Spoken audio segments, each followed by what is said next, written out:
Well, good day, YouTube, and welcome to another episode of the Albino Rhino Beer Review. We are on the last beer of the night. What we are on here is a Sam Adams seasonal offering. Sam Adams seasonal brew at, just looking for the ABV here, 5.5% alcohol by volume. This is the Sam Adams Cold Snap. I know that in the US you might have it at 5.3 because that's what it says on Untapped. 5.5 is here in Ontario. We do measure our alcohol slightly different. It's not that there's more alcohol in it for Canada, it's just the way the alcohol is measured. It says an American Pale Wheat Ale online, and I know that the American version of this bottle actually has that on the bottle because I've seen a few people review it and read it off the bottle. Ours does not. Ours does, however, have a bunch of wheat stalks all along the top of it. Ours, see, when we get Sam Adams products here, they really don't have all that much information on them. There's the date code, and it's not really done. The only year available on here is 15, so I'm going with the 2015 is when it's supposed to be good until. I'm going to guess at this part here that I can peel up because it had a little indent in it was the month, which would have been January, February. None of them were actually cut, they were just little rays in the plastic. Alrighty, let's try the Cold Snap.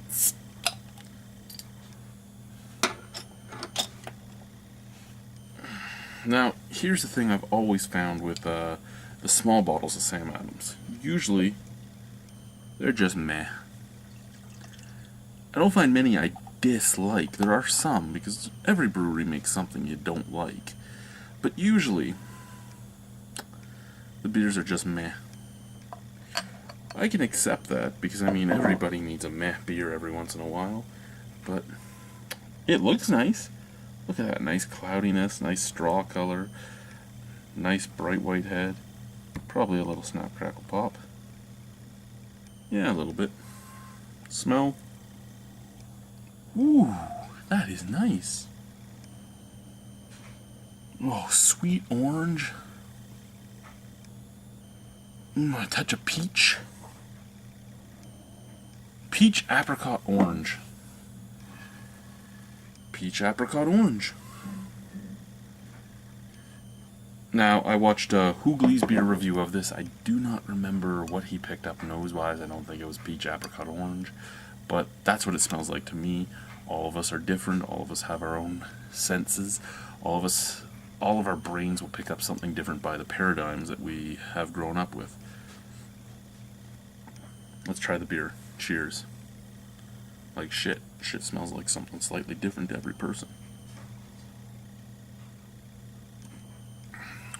Ooh.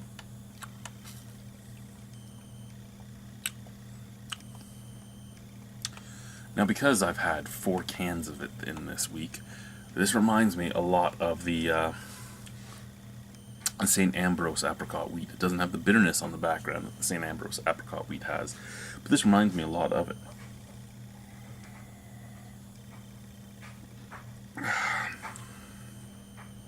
Very nice orange flavors are coming out. Very nice apricot flavors. Almost a honey sweetness on there. Almost honey dancing across the tongue.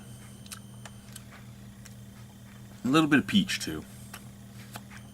So what I smelt, exactly what's on the taste, plus honey. I would say apricot and peach come first. The orange comes last. The orange just is the most intense of the flavors.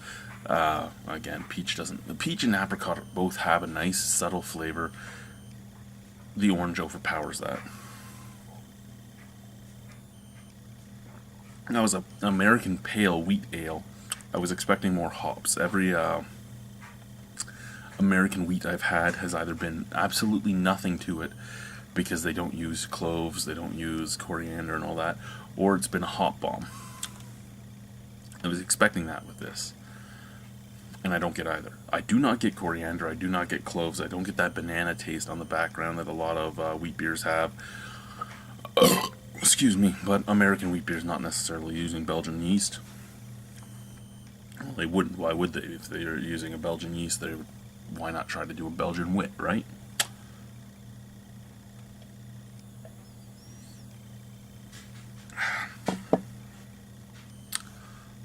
Ooh. I think this is going to be a 2-mark rating, and for a different reason. And I'll get to that. Let me just double check that.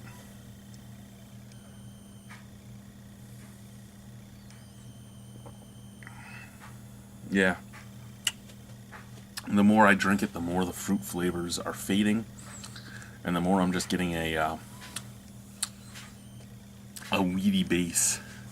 Just a weedy nothingness. Yes, I'm still tasting peach, apricot, and orange, but the flavor was intense the first few sips, and then it fades to not as intense. Why is that?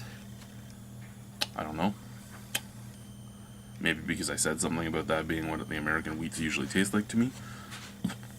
Or maybe because with each subsequent sip, those flavorings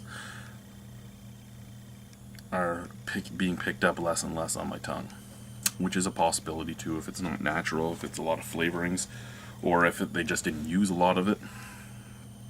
Your taste buds could start just dying out on it. Not really dying out, you know what I'm saying. Fuck, you know what I'm saying.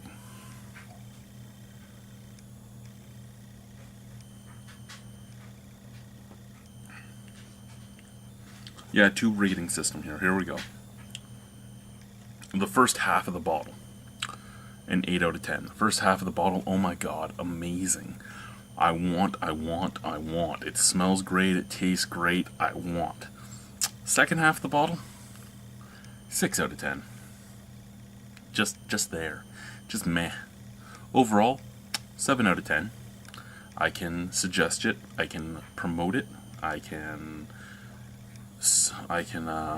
get behind it, I can drink it. I have no problem with it. I would buy a 6-pack of it again. Not very often.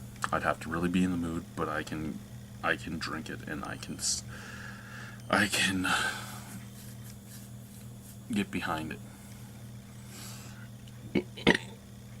Oh god, it does make you a little gassy though, but it's hard to move because of the weediness of it. Yeah. Not a bad beer, guys. Not a bad beer. Not a great beer, not a bad beer, a meh beer again. But a meh beer that is meh enough that I would buy it again. Thank you guys for watching. Bye-bye. Sam Adams Cold Snap.